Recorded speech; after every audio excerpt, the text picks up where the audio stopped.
Ayan. Hello, everyone. Good afternoon, and welcome to the Usapang CO2. Climate change is never normal, an online meeting. And so, Jonathan, i-welcome naman natin yung mga participants natin coming from all over. Hello, I'm Jonathan. Welcome po sa Usapang CO2. And I'm very grateful that you're here right now for showing up. Um, we would like to know where you are right now. Kindly type in the chat box or in the comment section of Facebook where you are right now. Type nyo lang kung nasaan kayo ngayon. Let me see kung may mga nagtatype. Yes, so far we have around 50 na sa room. And of course, we are also live on Facebook. So meron din tayong mga viewers sa Facebook. So nakakatuwa na people are interested to learn more about CO2. Parang kung isipin mo, Jonathan, di ba, parang napaka-technical na topic na ano bang pag-uusapan natin? Why CO2? Actually, of course, I hope everyone knows na CO2 means carbon dioxide. So carbon dioxide plays a big role in climate change, which later on we will learn more. Yes. Okay, tingnan natin kung saan nanggaling yung mga participants natin dito sa meeting room. So we have Ega Malyari. Hindi niya minention kung saan siya galing. Okay, Vivian Dabu from Pampanga. Yan. Las Piñas, meron din si Baltasar from Las Piñas. Yes. Sino pa yung Capiz. We have someone from Capiz. Jonathan. Sorry, ano? Trinidad. I know Betty. Hi, Betty. Yes, Capiz Dumaguete. Si Danella from Makati. Daryl from Laguna. Richard from Manila. Naka-on duty pa raw siya sa work. Thank you for tuning in. Bakit sila naka-mute yung ano nila?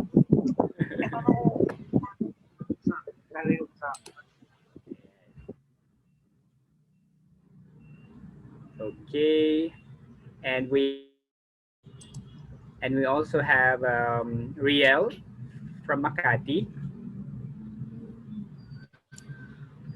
Madami Abby, taga also Capiz, from Makati. Yan, si Mark yung sabi mo from Capiz. Joy Lee from Muntinlupa. Architect Ega from Taytay Rizal. Meron from Dumaguete City. CJ Albesa from Cavite, Ayla from Bulacan, Justine from Jensen. Hi Justine, kilala ko to. Parang marami akong kilala sa ating participants. So thank you for your support. Sino pa ba? Meron din si Maisel from Quezon Province, Aileen from Coron, Palawan, Maxine from Pasig. Hi Maxine. Si Maria Luisa from Bataan, Jake Clarence from Pililla, Rizal. Ayan. We also have comments. Yes, go ahead. We also have comments on Facebook from Baguio and Indonesia. Wow. All the way from Indonesia. Okay. Schoolmate natin si Jay from Baguio. Okay. Hey, hello Jay. Thank you for joining. Indonesia ate ko. Hi. Hello. Ayan.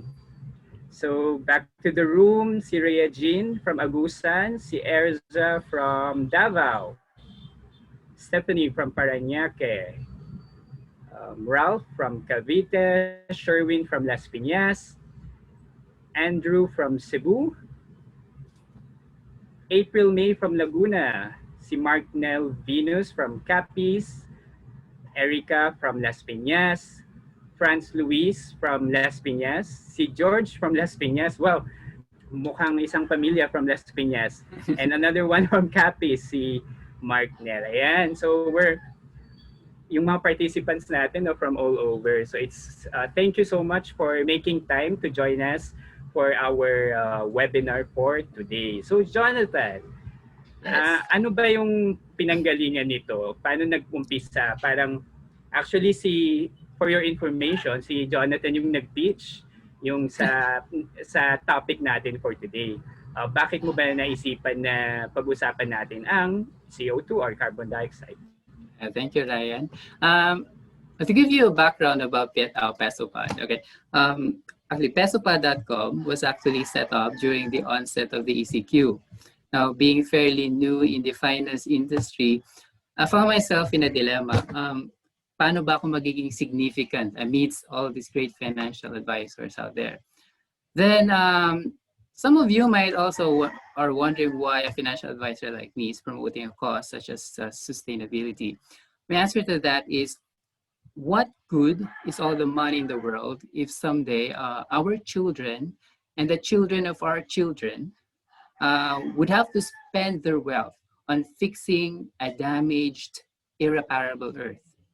And it takes a great deal of brain power to devise a way to balance making money and sustainability, which can only be achieved through meaningful collaborations such as this, what we're doing right now. So I'm hoping that by joining us today here on Usapang CO2, you have taken the challenge to effect that change, katulad ko. And I would like to take this opportunity to thank the Climate Reality Project Philippines and the Green Architecture Advocacy Philippines for agreeing to do this webinar with me tonight. Ryan. Ayan, so Jonathan already introduced himself. So isa nga siyang financial advisor. At ako naman, Ryan, isang environmentalist. And Ryan and Jonathan, both of us will be your host for today at imo-moderate natin yung magiging discussion natin for this afternoon, for this evening. So ano nga ba yung mga pag-uusapan natin? Of course, we'll be looking at CO2, parang review natin no sa ating klase. I'm sure nakalimutan niyo na siguro yung mga basics ng CO2. So we'll be learning about the basics of CO2, ano yung epekto niya or impact niya sa climate change, and ano yung pwede nating magawa para ma-mitigate nga tong issue ng climate change. And with us today, we have three speakers. Ayan. Yung panel speakers natin are all climate reality leaders like myself. So for your information, Climate Reality Project is an initiative of former US Vice President Al Gore that empowers individuals to be climate reality leaders who are climate action champions and advocates.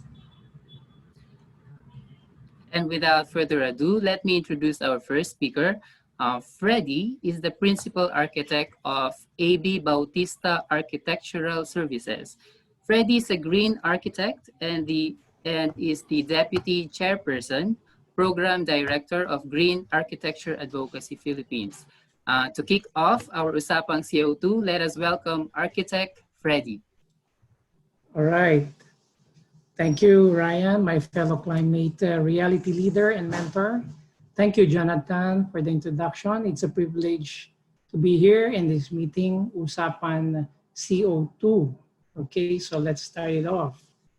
What is CO2 or carbon dioxide? So let's go back to the basics. Well, as you know by now, I am an architect and I don't claim to be an expert in chemistry or biology.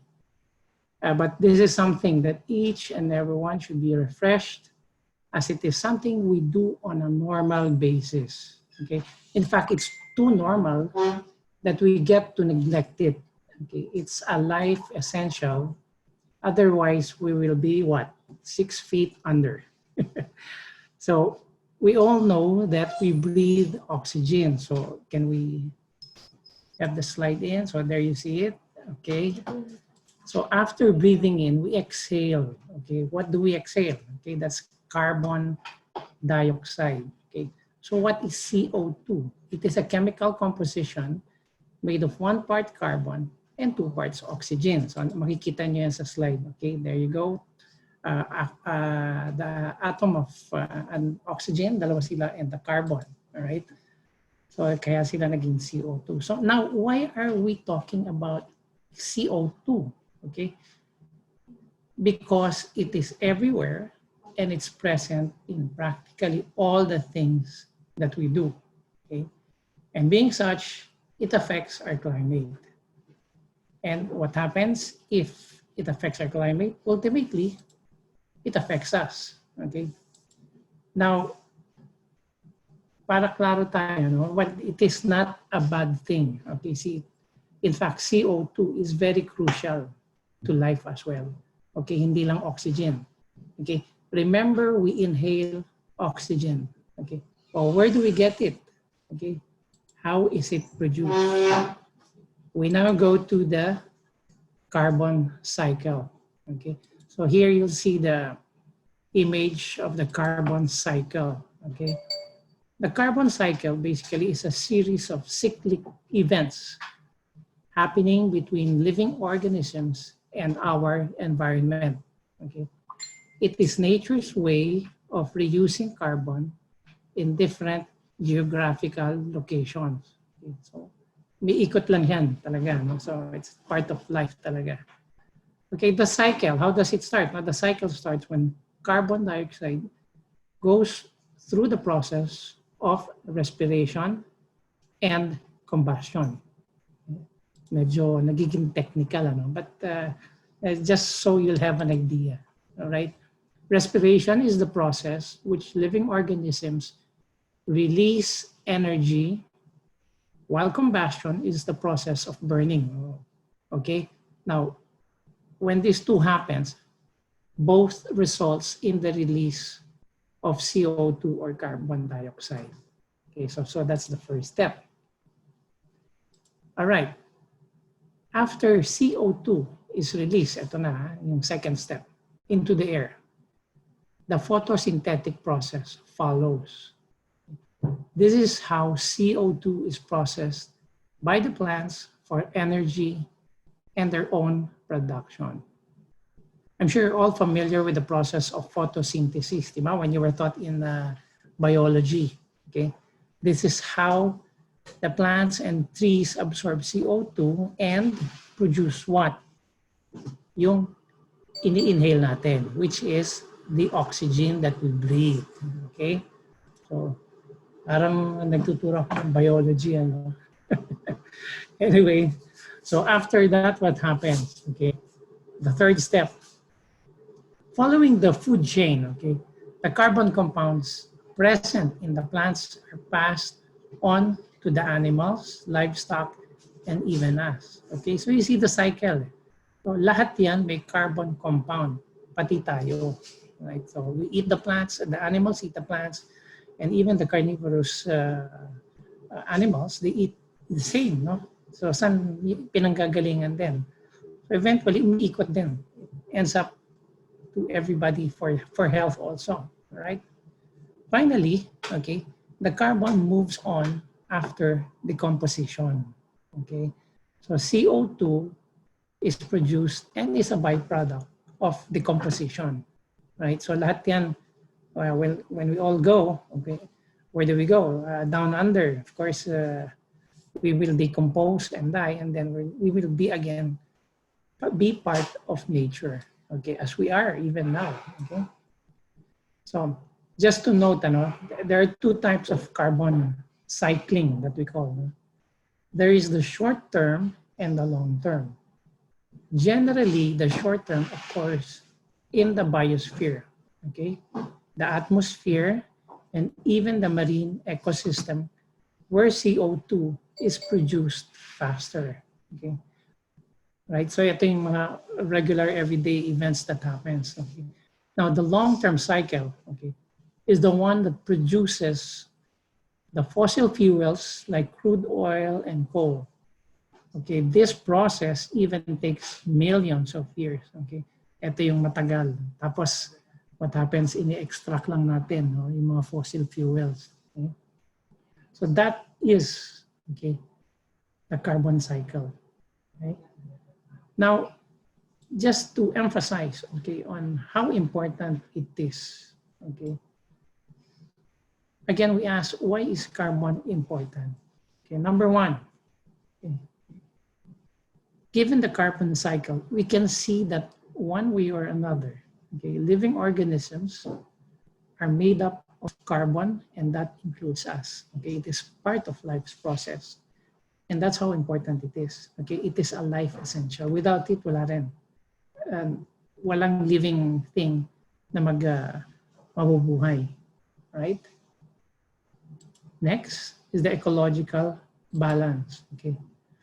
The carbon cycle is critical in maintaining the balance of the ecosystem. Imagine that this process is disrupted and fails. Okay. An imbalance happens just as we are now experiencing the varying climatic patterns in our environment. Okay. The carbon cycle is also critical to the food chain and our way of living.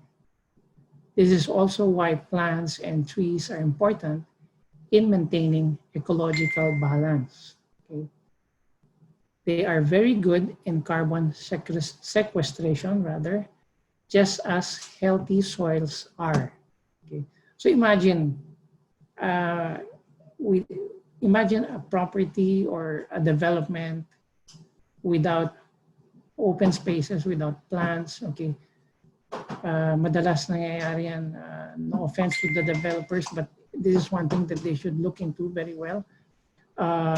They concrete everything, cemento for parking and so on. Nawawala yung open areas, okay, that are able to absorb rain, that are able to absorb carbon. Okay, so yung cycle nadi-disrupt. Okay, in fact, pagka all concrete yan, anong result? Heat island effect. Okay, so we generate more heat. Okay, now finally, again, going back to why carbon is important, we have to do climate regulation. Okay, by regulation, I do not mean legislation or laws. Okay, in the context of our discussions, we mean regulating the amount of carbon gases present in our atmosphere and our environment. Okay, when the level of carbon gases, okay, it's more known as greenhouse gases. And if they are trapped in atmosphere, okay, climate change happens. Okay. We'll find out more about how carbon levels have increased and how mankind has contributed in disrupting the cycle. Okay. For now, you'll see the picture of this a big crowded classroom. No? Let's liken the Earth for comparative purposes. No?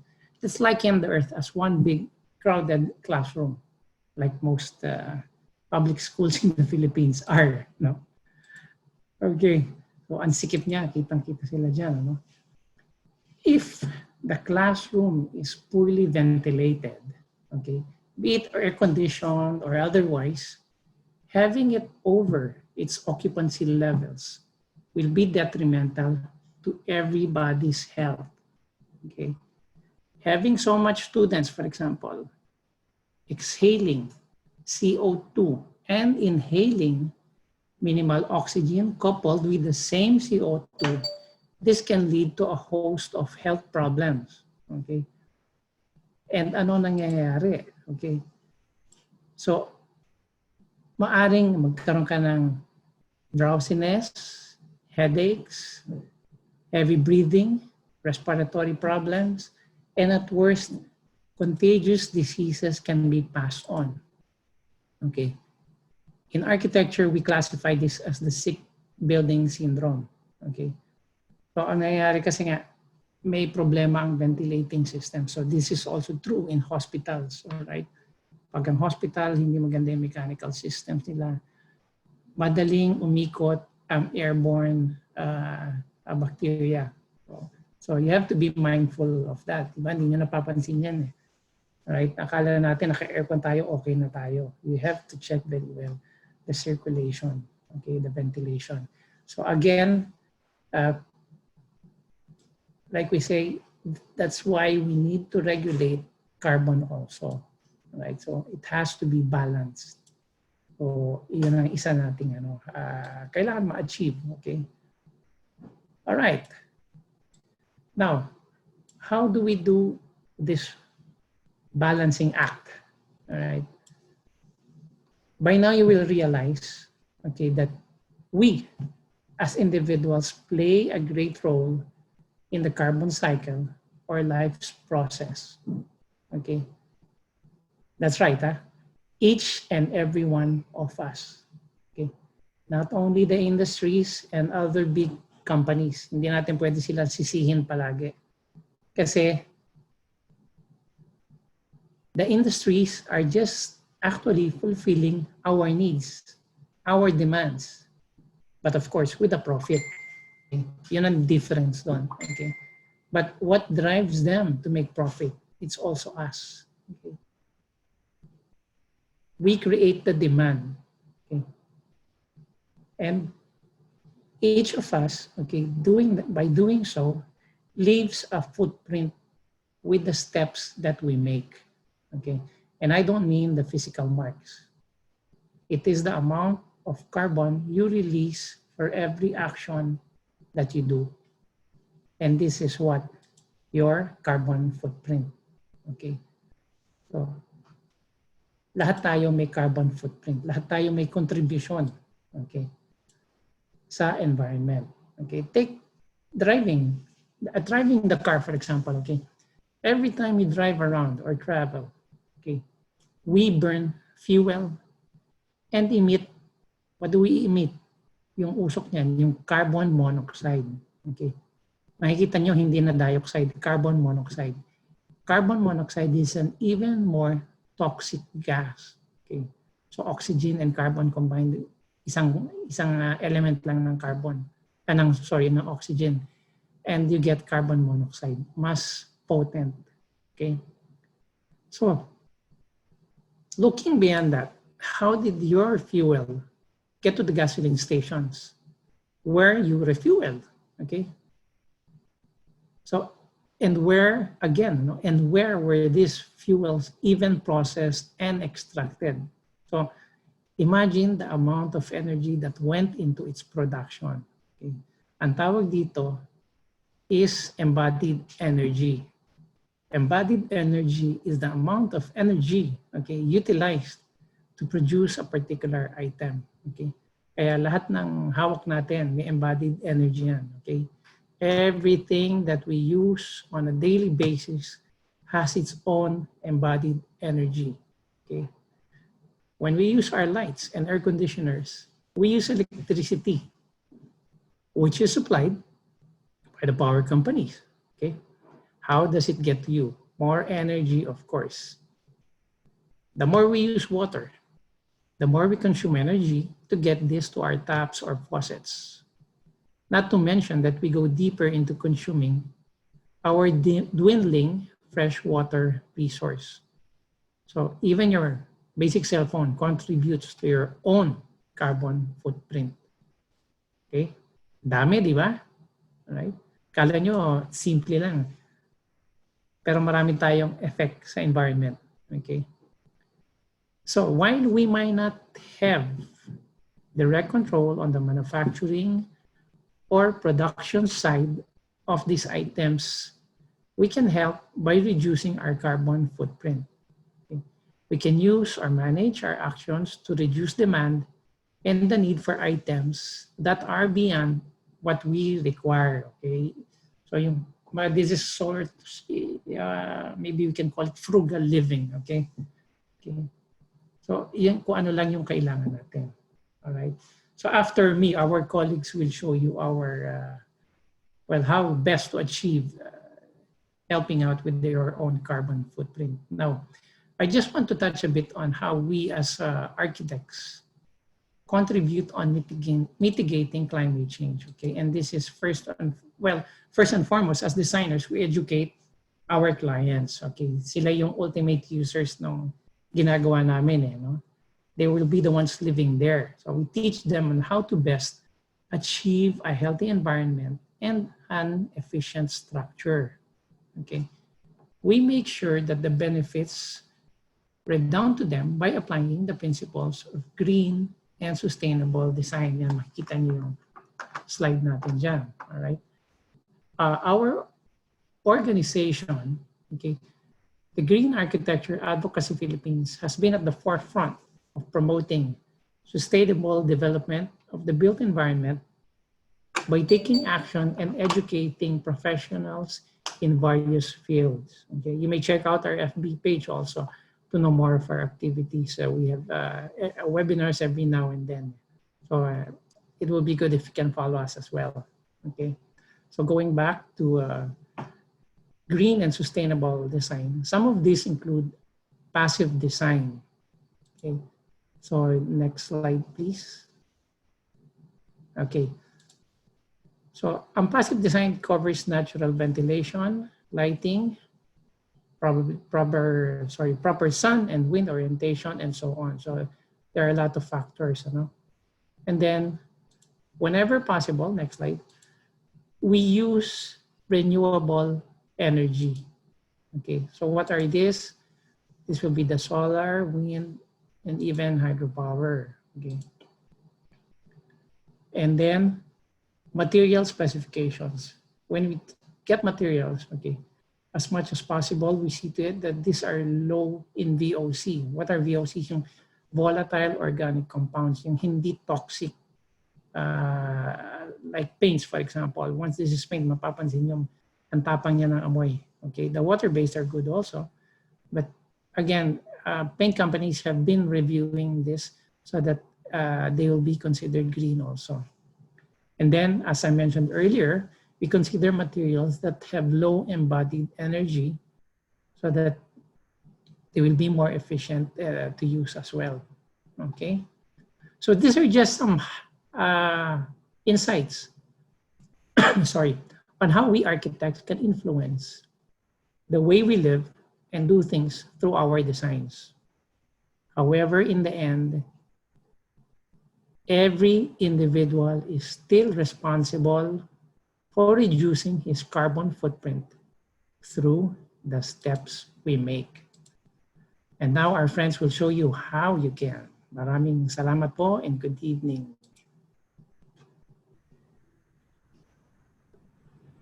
Maraming salamat, Architect Freddy, for kicking off our Usapang Carbon Dioxide.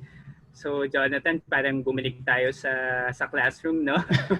Parang nagkaroon ng lecture and nabalikan natin yung basic concepts about carbon dioxide.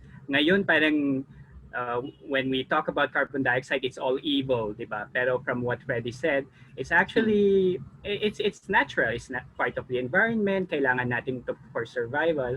Pero because of yung human action din na nagda-drive ng mas maraming demand for the earth, increasing our carbon footprint, leading to climate change. Yan. Yes. So kung may mga questions po kayo sa ating mga participants dito sa Zoom room and those who are watching sa Facebook Live, just comment on the chat box or the comment section your questions and we'll try to answer those questions after all the speakers have given their talks. For our next speaker, siya ay si Jonas Marie Dumdum, the Associate Consultant of Sustainability at Gaia Corporate Sustainability Services Incorporated, working with companies in their sustainability initiatives. He graduated with a degree of BS Chemistry in UPLB in 2015 and a Master in Science in Renewable Energy and Resource Management at the University of South Wales in the UK in 2017. He is a registered chemist in the Philippines, associate member of the UK Energy Institute, a climate reality leader, of course, and Youth for Sustainable Cities ambassador for Make Sense Philippines.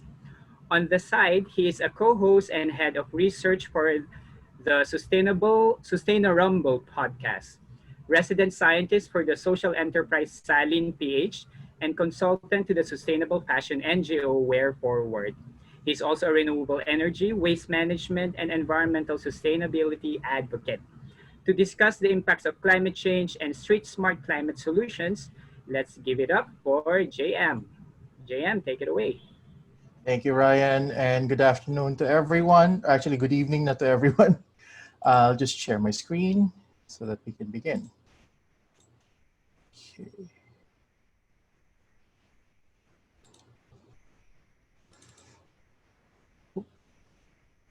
Okay, yeah, can you see the presentation? Is it okay now? Yes, we can see JM. Okay. Thanks. Okay, thanks.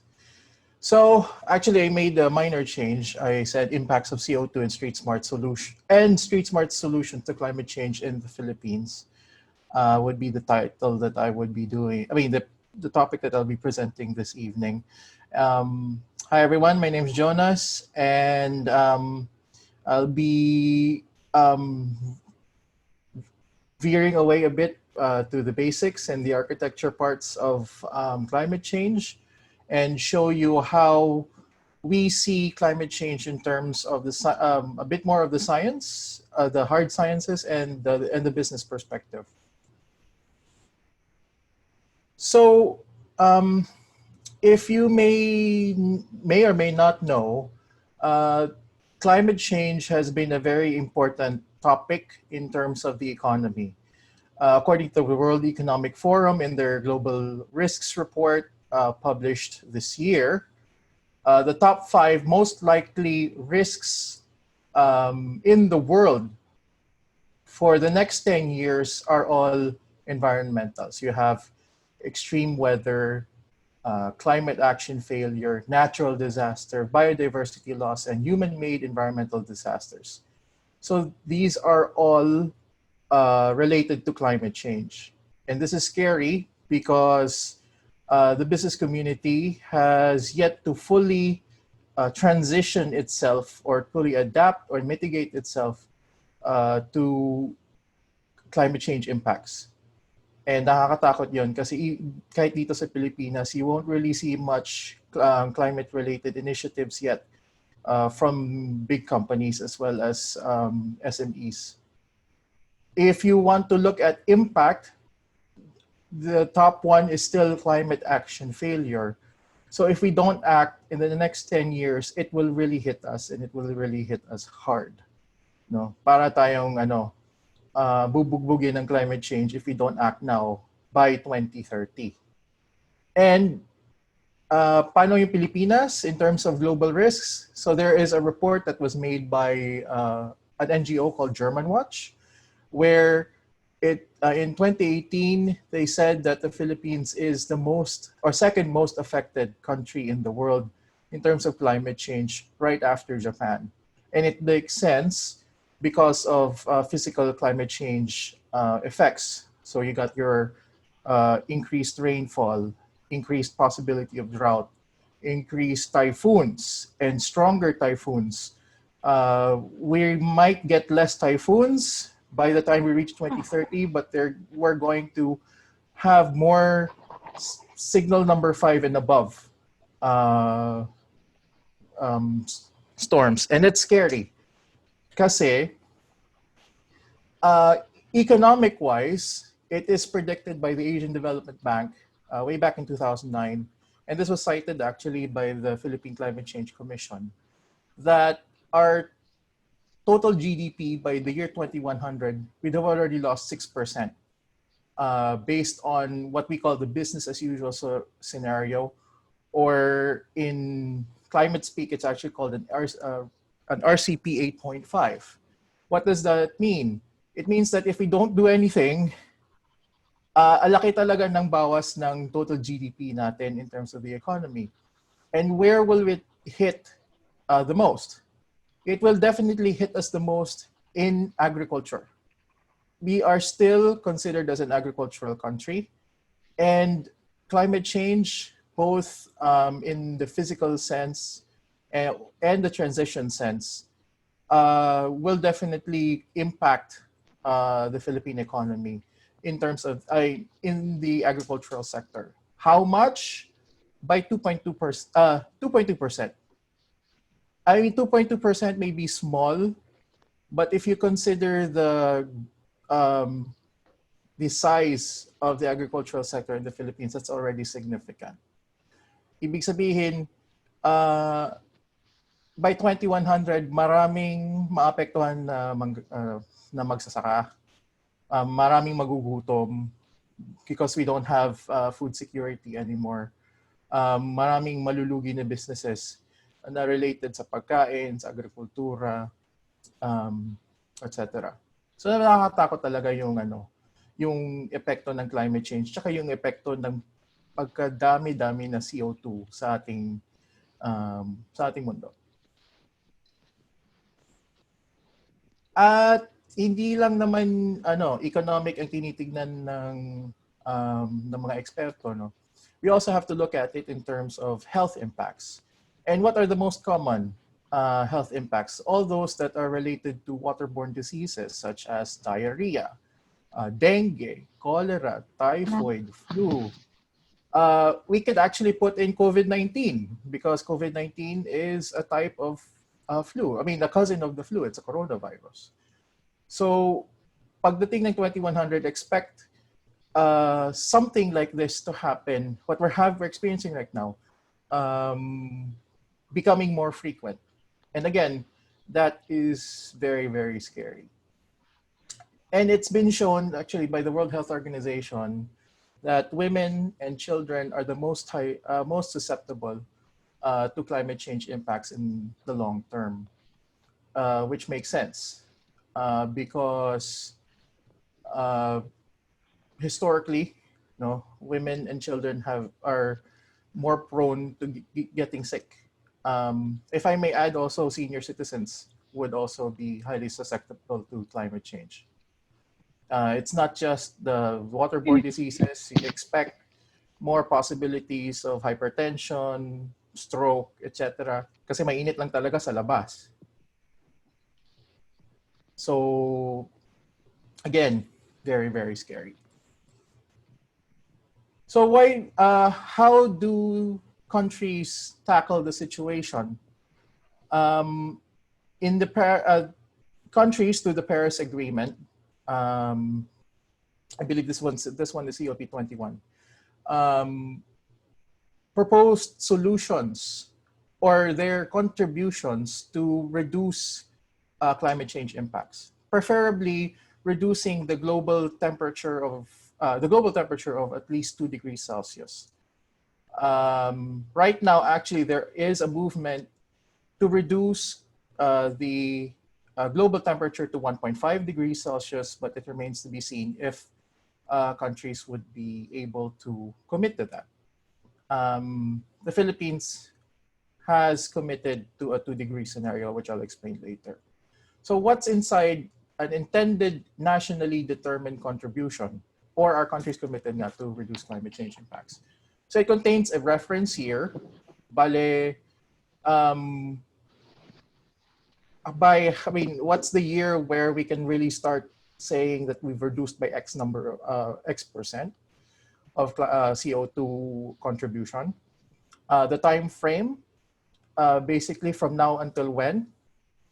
Scope and coverage, basically which sectors of our economy would be affected. And then there's the methodological approach towards calculating emissions, which means how it was determined. And then if the contribution is good, very good enough, or more than good enough. And then they also assess it in terms of achieving the overall objective of the 2-degree scenario or below. So according to the Climate Action Tracker, this is what we committed to. So by 2030, we should have reduced our carbon dioxide emissions by 70% below 1990 levels, I believe. And these are the conditions that our government has basically pledged to do. And where are we going to do this? We're going to do this through financial resources, technology development, transfer of knowledge, and efficiency of our technology here in the Philippines. That includes energy and transport, the two biggest contributors of emissions here in the Philippines. Now the question is, kaya ba natin? At the moment, maraming nagsasabing hindi pa natin alam talaga because we're still dependent on coal. But it remains to be seen kasi we do have a law promoting renewable energy use in the Philippines. So, how can you contribute to reducing your own carbon footprint? So, when the COVID-19 is over, you should really find alternative ways to commute and avoid using your car as much as possible. There's a study that says that 30% of emissions, CO2 emissions, generated in Metro Manila are actually due to transport. And nakakalungkot kasi if we had more, or if we had more people in buses, in the MRT, LRT, or on bikes, or like myself, ako nagkikik-scooter ako around my city, we can definitely reduce the emissions made through transport. The next one is to reduce or to reuse products as much as possible and practice what we call the 7 Rs. So a lot of people say that they're familiar with the 3 Rs. Ngayon, hindi na yung 3 Rs, hindi na siya applicable. Meron ng 7 Rs. And the 7 Rs include refuse, reduce, reuse, repair, repurpose, recycle, and rot. Alam kong this is a big issue dito sa Pilipinas ngayong panahon ng COVID, especially with, let's say, deliveries, food takeaway deliveries. There's an article actually by in ABS that said Grab Food had an increase of 20% in food deliveries. So imagine kung gaano karaming plastic yung nila sinesend out ng mga restaurants to ensure na yung packaging is tight, secure, hopefully COVID-free. Yun. We should also be aware of those instances and try to find ways ourselves to reduce our carbon footprint through food packaging, for one. Also, nagiging malaking issue ngayon yung face masks, no? And I hope that everyone would also look at alternatives to plastic face masks. There are companies that are selling cloth, non-woven cloth. There are companies also that are selling abaka and buri face masks, and a lot of them are undergoing testing and approval that they would be close to, if not equivalent to, an N95. Or if not, at least to the level of a surgical mask. Next is, I know this is quite simple. Maraming taong nagsasabing you need to totally unplug appliances when not in use. Pero some people tend to forget kung bakit. 40% of Metro Manila's emissions, approximately, is due to energy. So if you unplug appliances when not in use, you're actually trying to save at least 5 to 10% of your total energy use. Therefore, you are also reducing your own carbon footprint simply by totally unplugging your appliances if you're not using them at all. And then lastly, if you're into urban agriculture, and this is what I've learned last year, it's better to water your plants at night. Bakit? Kasi there is less possibility that that your surrounding would be humid, and the water would be more absorbed by your plants that way. So there's more storage of water for your plants, and they get to grow better, be healthy, and be happy. And that is it. Yeah, thank you very much po. And I'm gonna hand it over to Ryan and Jonathan. Thank you. Thank you, JM, for the very substantial discussion about the impact of climate change and the street smart solutions to climate change. Actually, I was both fascinated and scared. Kasi fascinated because we have this data predicting kung ano yung mangyayari sa Pilipinas if hindi tayo nag-act now, hindi tayo gumalaw ngayon in relation to climate change mitigation.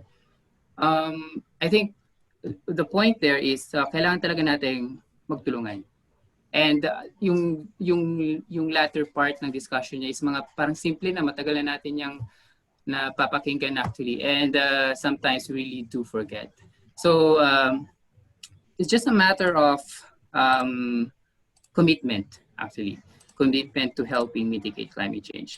So let me introduce now the final speaker. Our final panelist is a freelance software developer for over 9 years now. He feels that with the fast pace of technological advancement, it can be very difficult to catch up and be updated. This is something he wants to devote his time on by helping his fellow Filipinos through knowledge sharing and community engagements.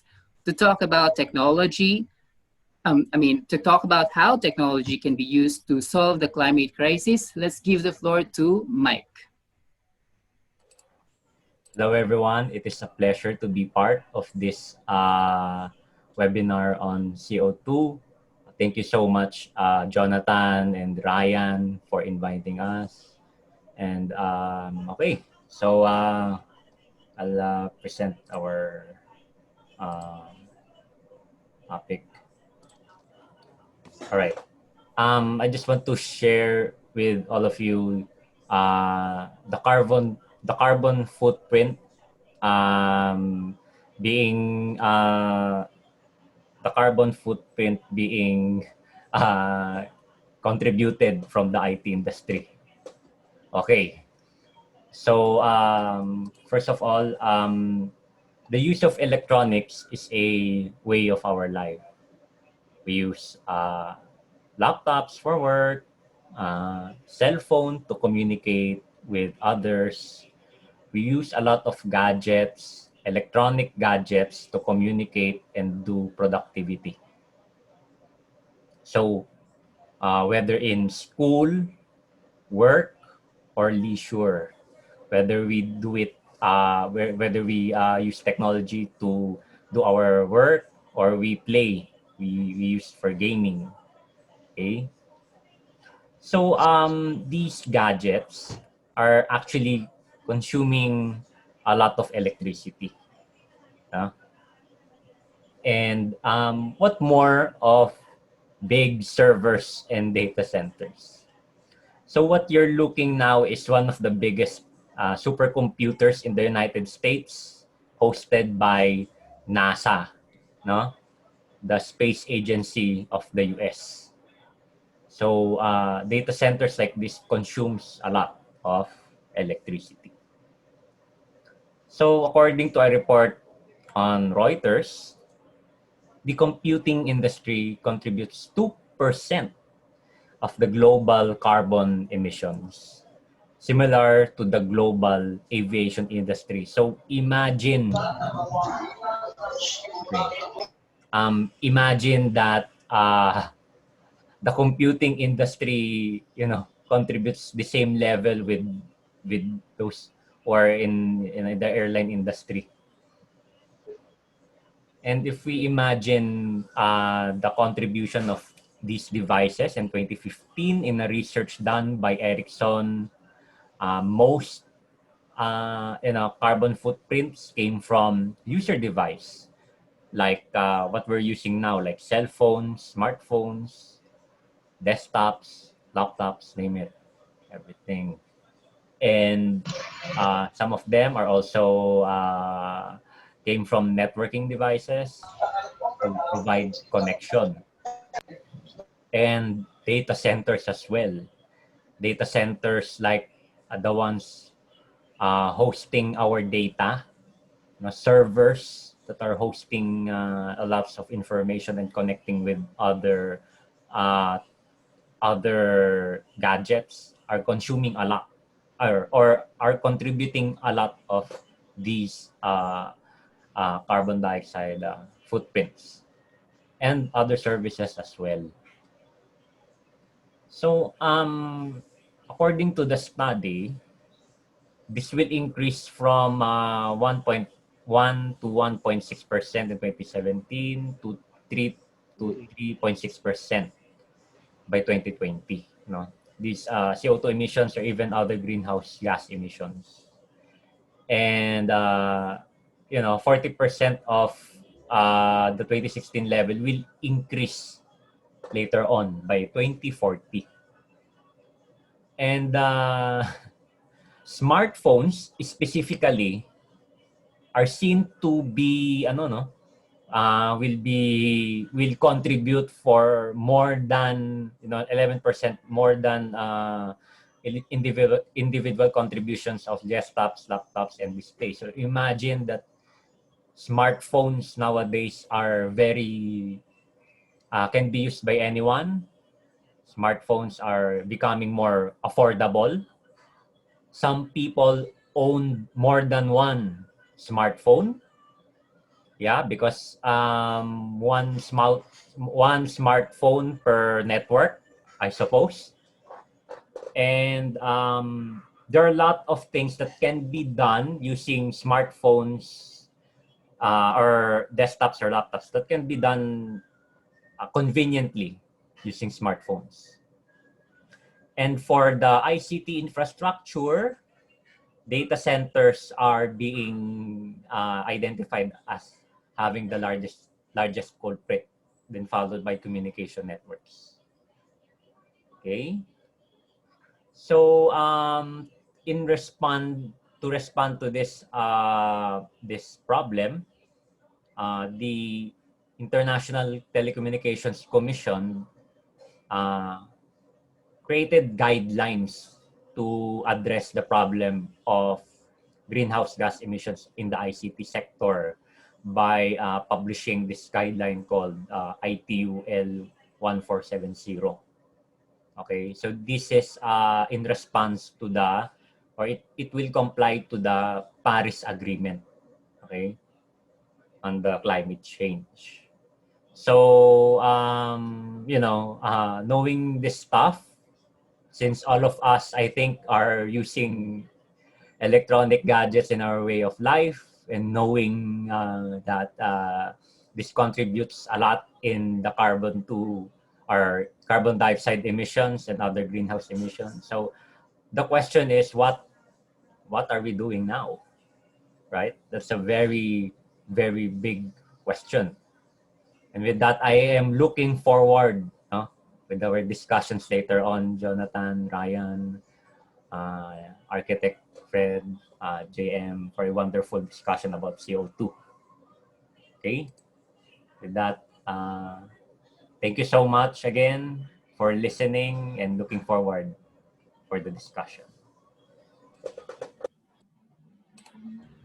Ayun. Thank you, Mike, sa iyong discussion on how the IT industry also contributes to climate change.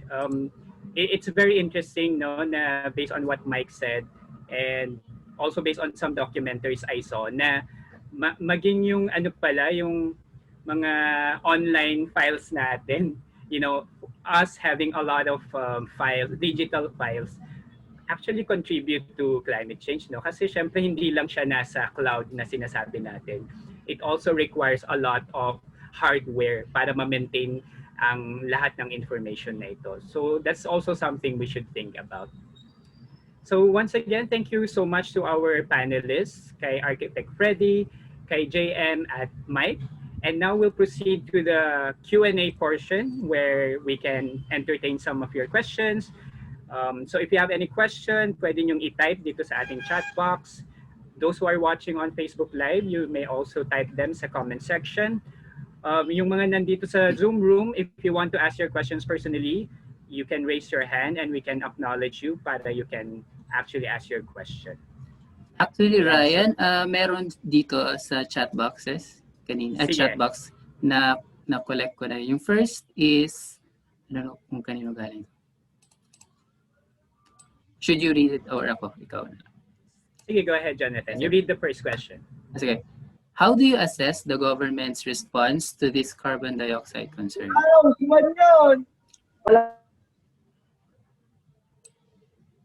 Okay, so if you're not talking, please unmute lang po tayo. Okay, so who would want to answer that question? I think si JM sabi niya he would want to answer that question. Go ahead, JM. Saan na nga ba tayo? How would you assess yung response ng ating government when it comes to the yung ating INTC niya? Go ahead, JM.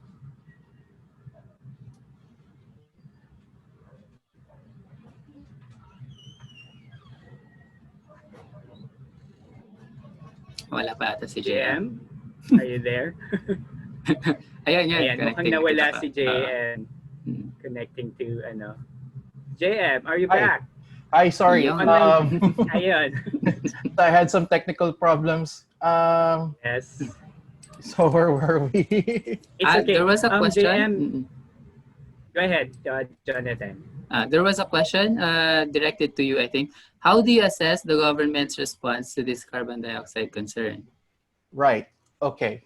To answer the question, you have to realize what is the government's thrust right now in terms of and two things, and those are the ones that I mentioned: energy and transport. In terms of energy, we're actually lagging behind in our changing of source of energy, because we're still dominated by coal and oil. But there is an outlook that says that with oil, it would slowly be replaced by natural gas. Coal will be reduced hopefully by 2050. There's also the possibility of increasing renewables. And there's also the possibility of putting nuclear.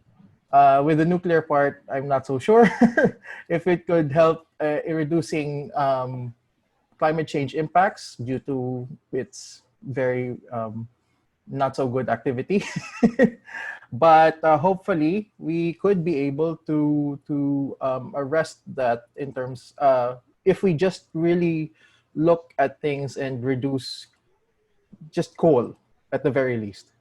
No. In terms of transport, so you do have the Build program of the government that prioritizes rail transport as one of the main one of the main ways to reduce our dependence on cars and buses.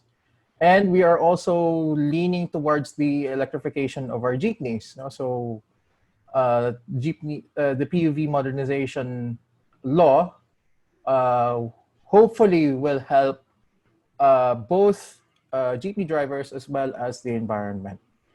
But implementation right now is still not done well. So I hope that they can,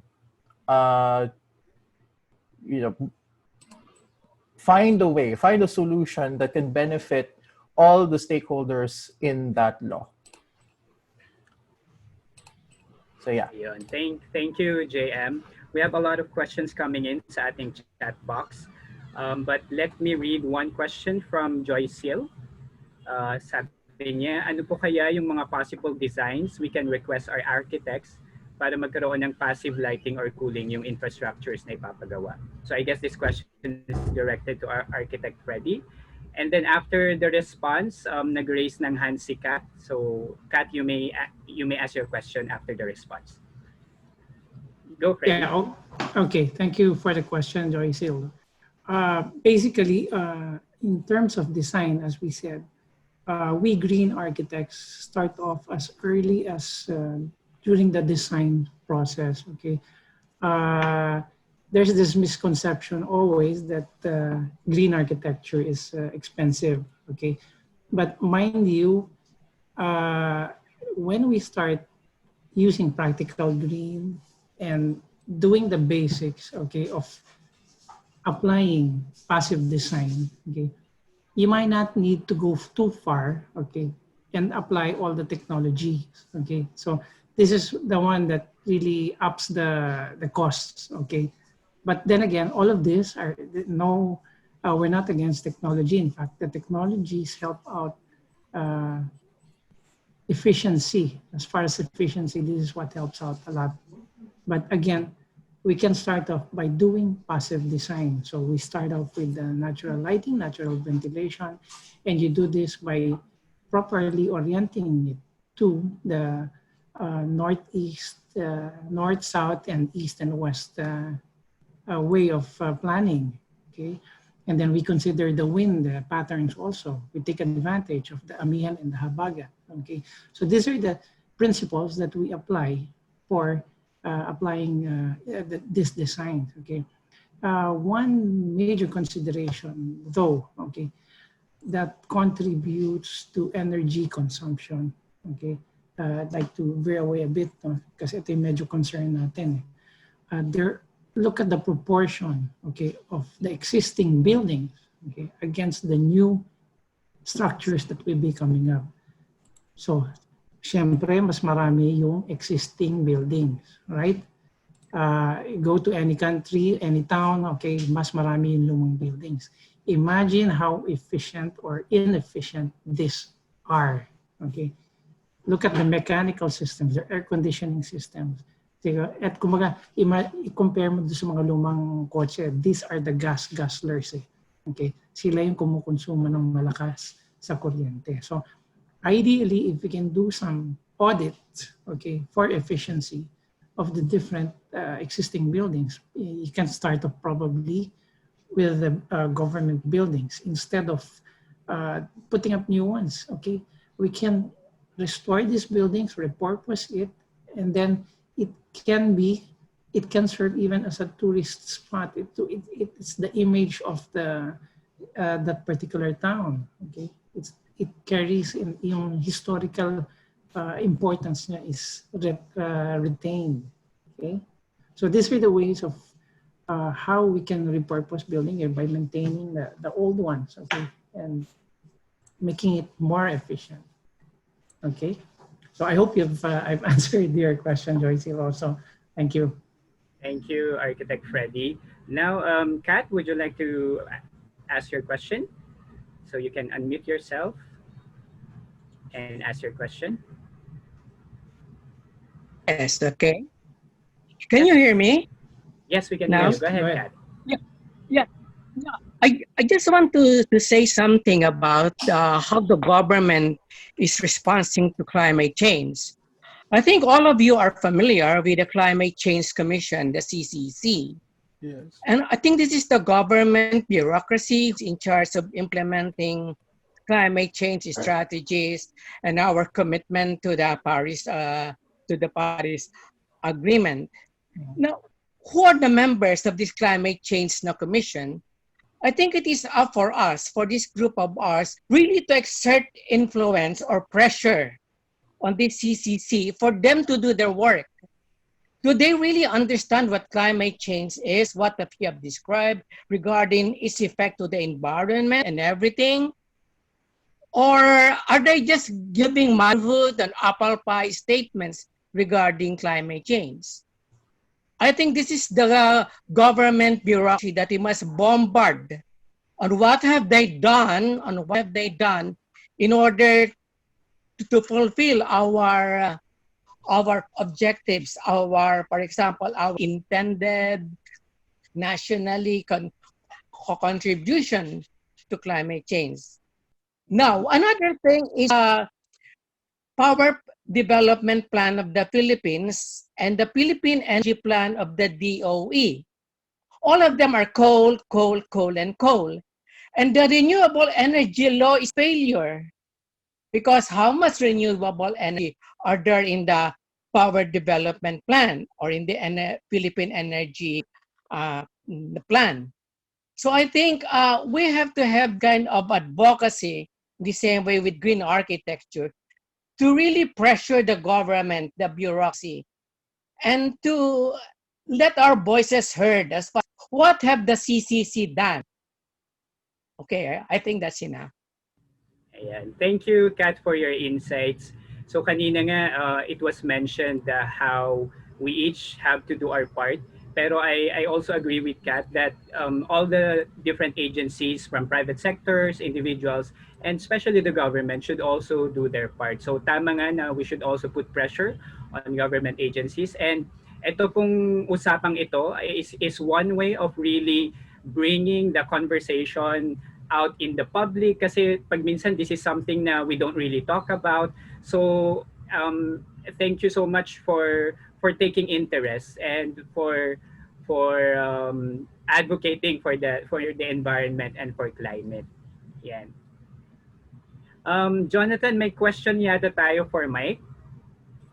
Let me check. Mike, wait lang. Sige, ikaw muna. Have you seen it? Hindi ko siya makita. Okay, wait lang. Ayun, nakita ko na. From Roman John, sabi niya, if everyone has access to smart devices and is contributing to global change or climate change, what should we do then? Very good and very tough question. Pero Kaya mo yan, Mike. okay, before I answer that question, first of all, I really agree, no? I really agree with yung sinasabi kanina ni Kat, no? I think we really need to put pressure on developing policies to, mitigate the climate change in the country. And siguro the first step that we will, or the first thing that we should do as citizens is to voice out our concerns. Again, we have technology to do that. We have the social media to do that.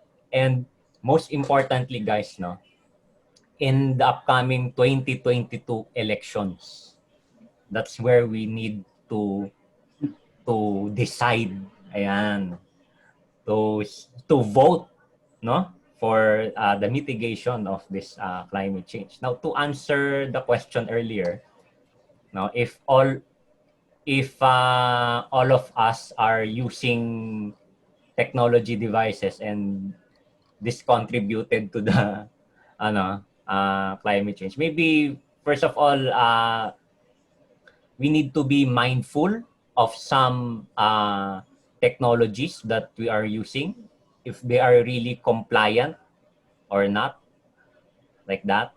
Second, we have to be more efficient in the use of these kinds of equipment. Use them when necessary, right? And there are lots of energy saving options given to us by our manufacturers that we can use, no? Instead of when you sleep, instead of just playing your, or just having your PC running, why not just shut it down, for instance, or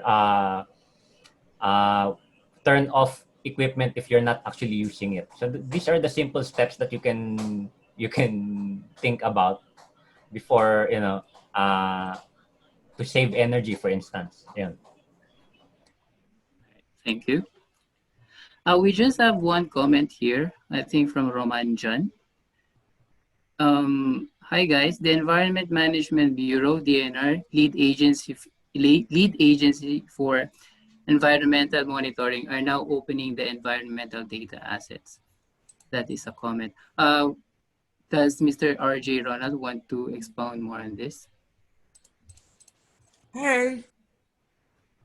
Hello. Hey, RJ, go ahead. Hi. Yep.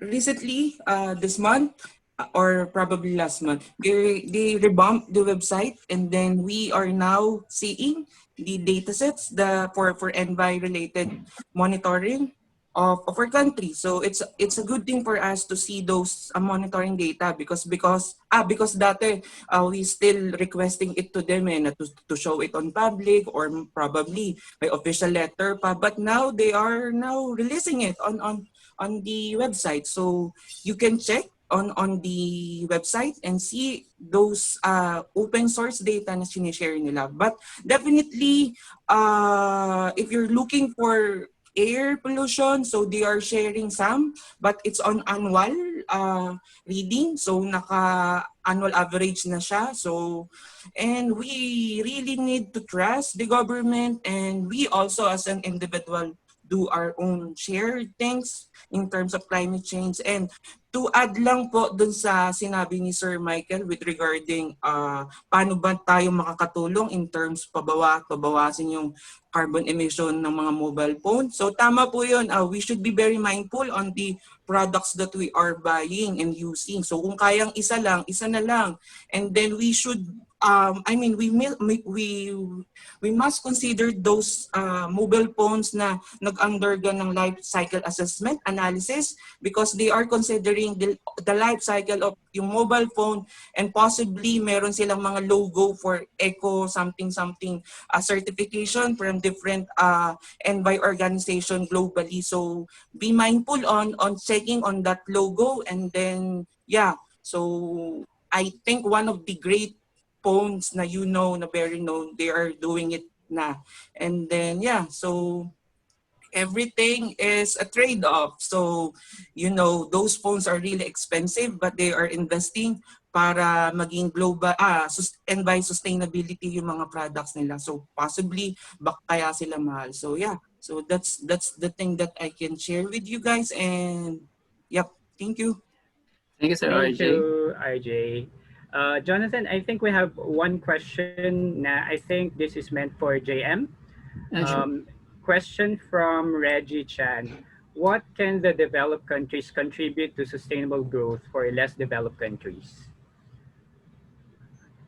Well, actually, there have been cooperations that are made by, for example, USAID in promoting renewable energy projects all across Southeast Asia, which also includes the Philippines.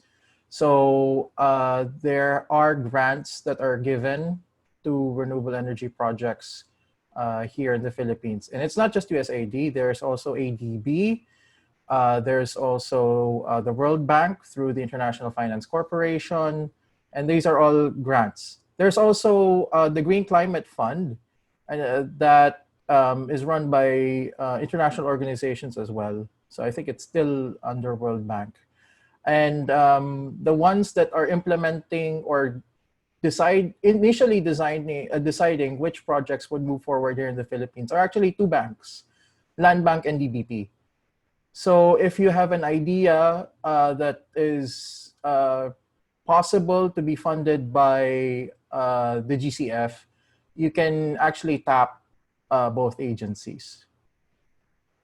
So that's how our colleagues in developed countries are able to contribute to initiatives for countries such as ours. Thanks. Thanks, Thank you, JM. JM. Nakakatuwa Ryan, kapag kausap mo yung mga speakers natin, parang kapag kaharap mo sila, ang dami mong matututunan, parang ang sarap nilang kausap na ilang oras.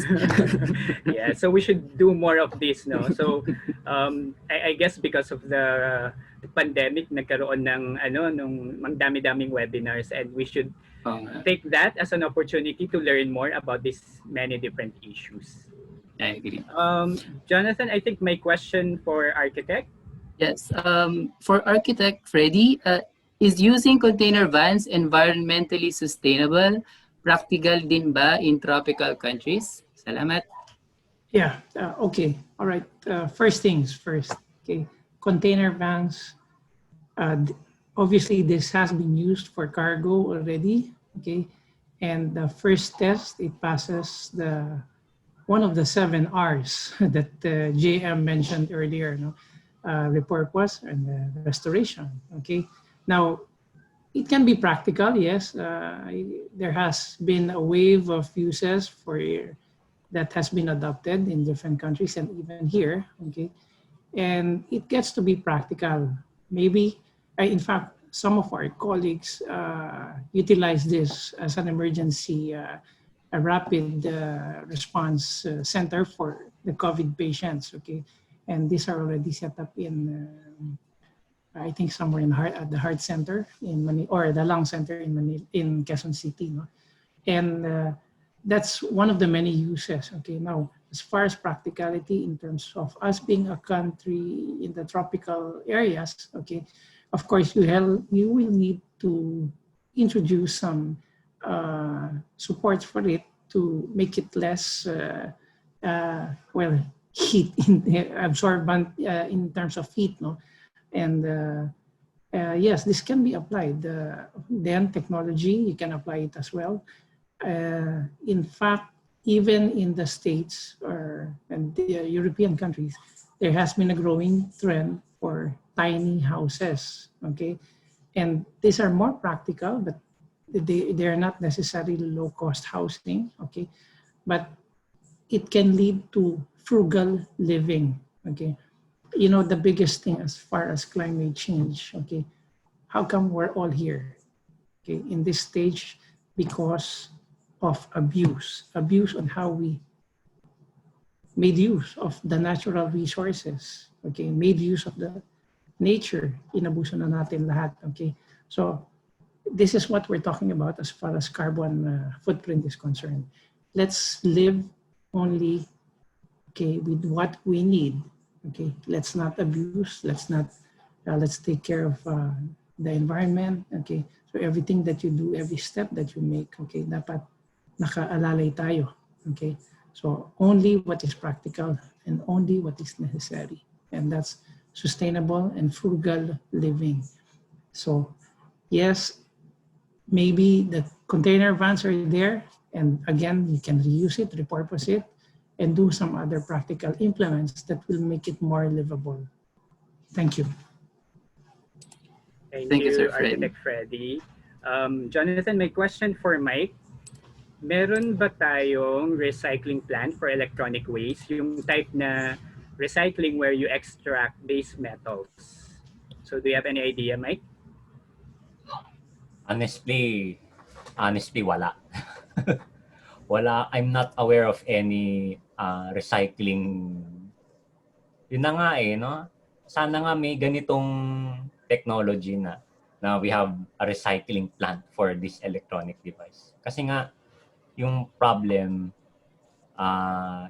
every time that we buy new gadgets, there's always a carbon footprint behind the manufacturing of these kinds of electronic device. And I really understand that the Philippines is one of the gadget hungry.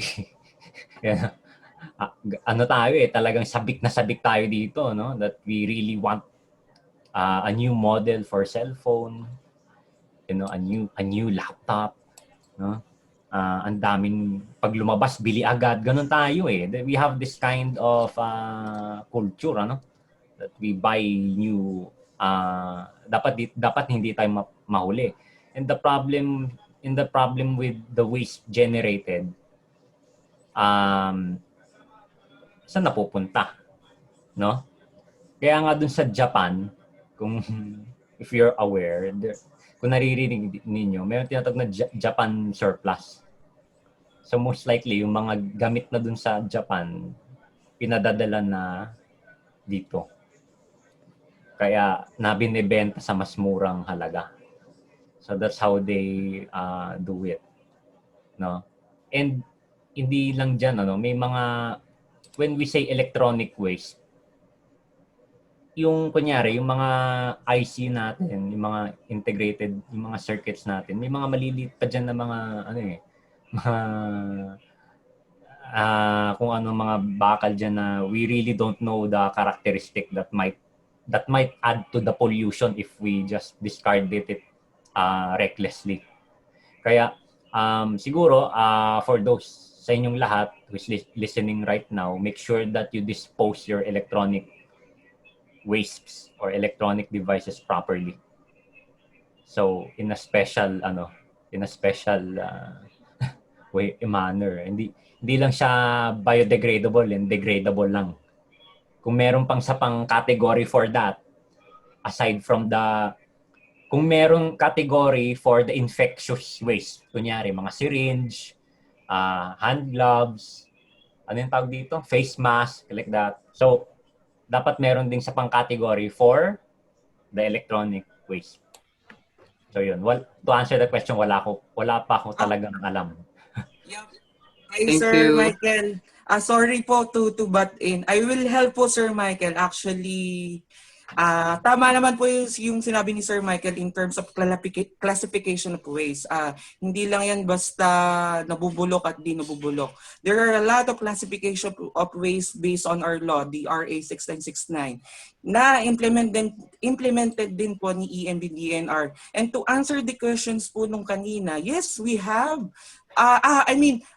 We are considering those ways, but yung specific na tanong yung nag-extract, I don't have any idea. But definitely, all of the materials na magpo-fall sa or the waste, blah, blah, blah, they are considered hazardous and should not be disposed sa mga landfill. So, ang mga company po, usually nag-hire sila ng mga disposal facilities, and then meron pang mga transporter sila na i-hire para makarating yung mga materials na yun or yung mga waste na yun dun sa accredited po ni DNR. And yeah, ina-accredit po lahat ng TSD facilities and transporter ni EMB DNR for that matter.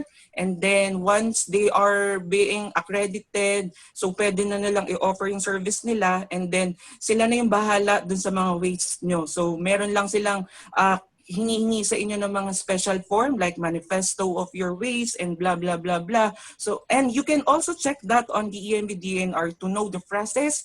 And yeah, but for the extraction, I think I will try to ask kung merong facilities na nag-extract. Pero tama si Sir Michael, parang sa Japan ako nakakita ng ganon. Yung parang from yung gold dun sa sinasabi nila na component ng whatsoever, extract, blah, blah, blah. So yun. Pero for the medical waste po, has waste din po yan magpo-fall. So there are special treatment for that, and then only accredited TSD facilities are the right parang person or company na nag-treat niyan for that matter. And I think regional siya, so you can check po their site to know kung nasan yung mga facilities na yon. And yep, so that's possibly the sharing that I can give to you po in terms of electronic waste. Okay, thank you for that. Thanks, Sorry. Sir RJ. Yeah. Can I also join in the conversation? No? In terms of companies naman, in the private sector, every year they're actually being inspected for hazardous waste, which includes e-waste under Republic Act 6969. Malaki talaga yung penalty if those private entities would not be able to comply. And they're actually they're given equal importance, if not higher importance, compared to the Solid Waste Management Act of 2003, Republic Act 9003.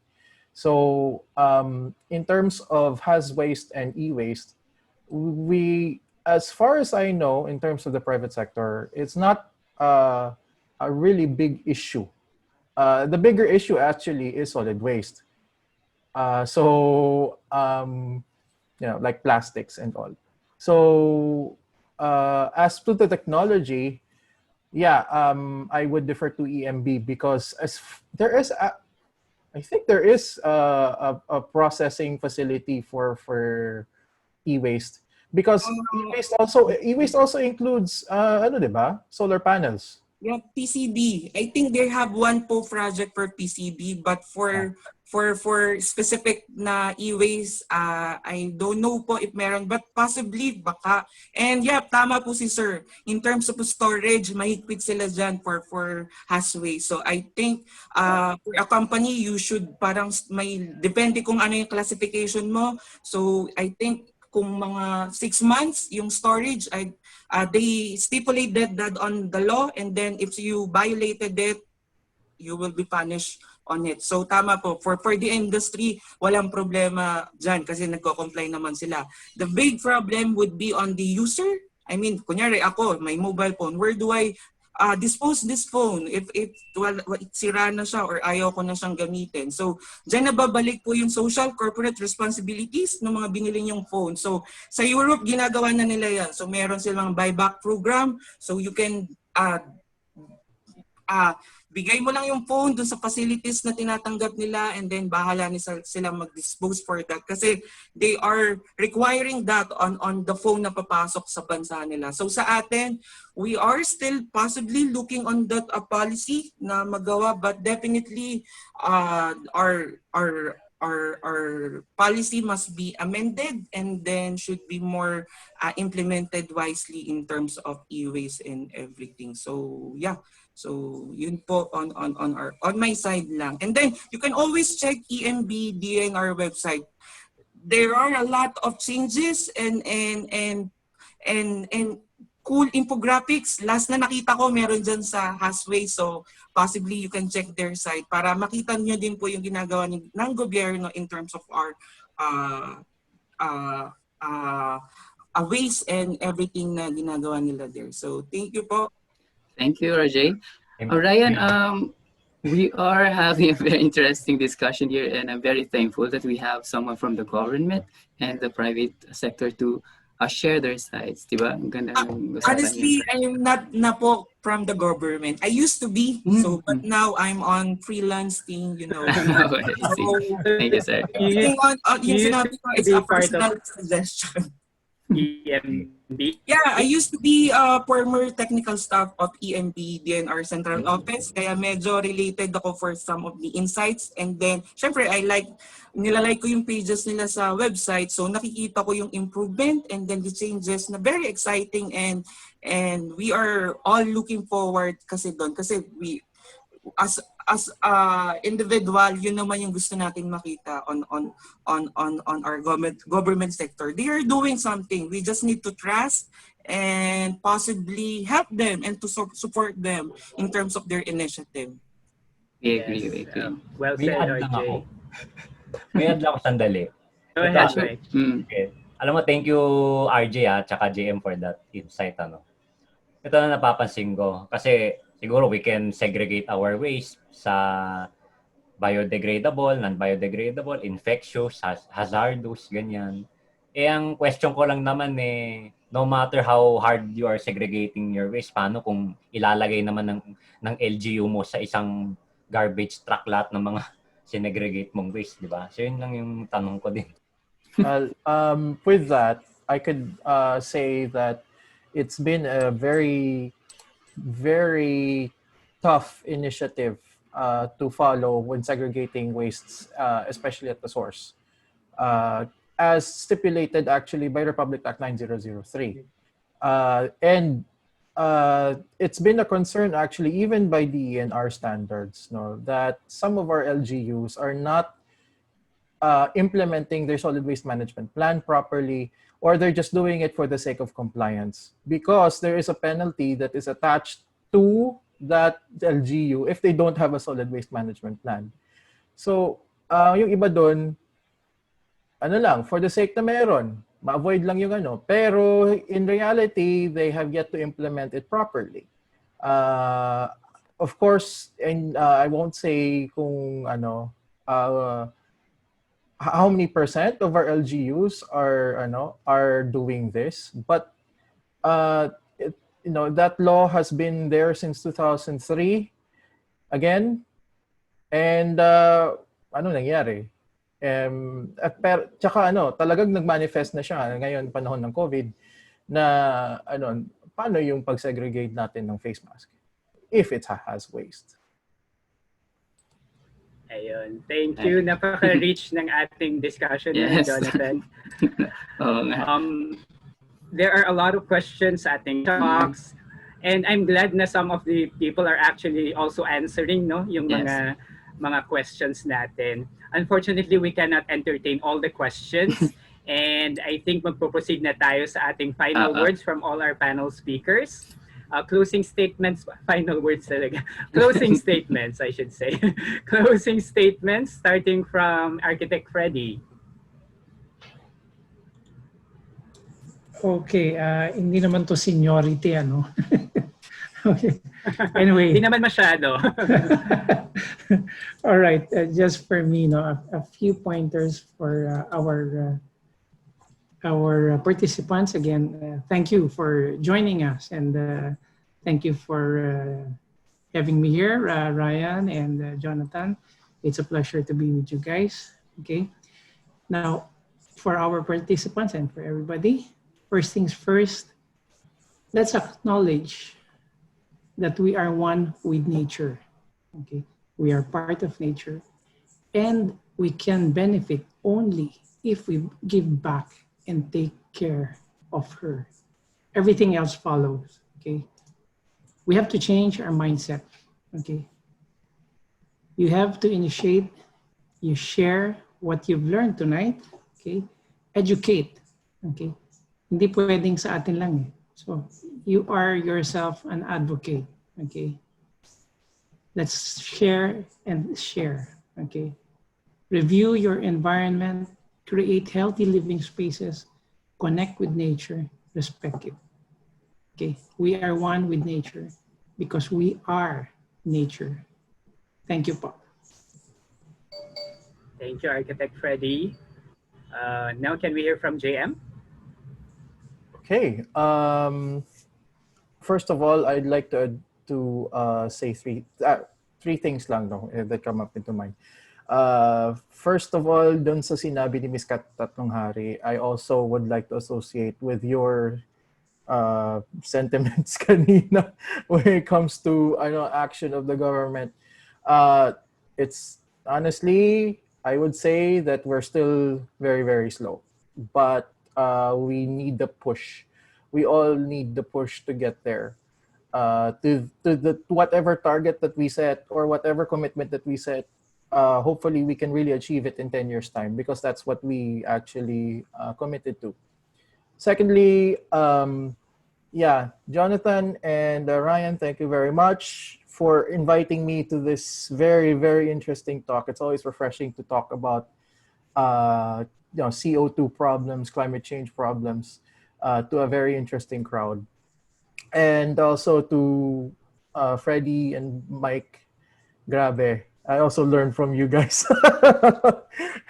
My mentors as well in both the IT and in architecture. And to everyone, what I could say is that we really need to think that change can come in small measures, but eventually contribute to bigger things. All right. Thank you. Thank you, JM. Mike, your turn. Okay. Siguro, first of all, we need to be mindful, no, of that each time that we're using electronic gadgets, no, that there is a carbon emission on that.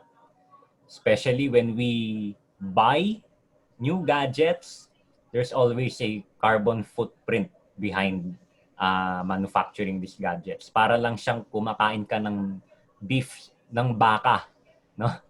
'Di ba? Pag baka pag pinapalaki mo yung baka, may carbon footprint po 'yan eh, no? Carbon emission. Ganun din pag gumawa when we manufacture electronic gadgets. And especially if we use electricity, no?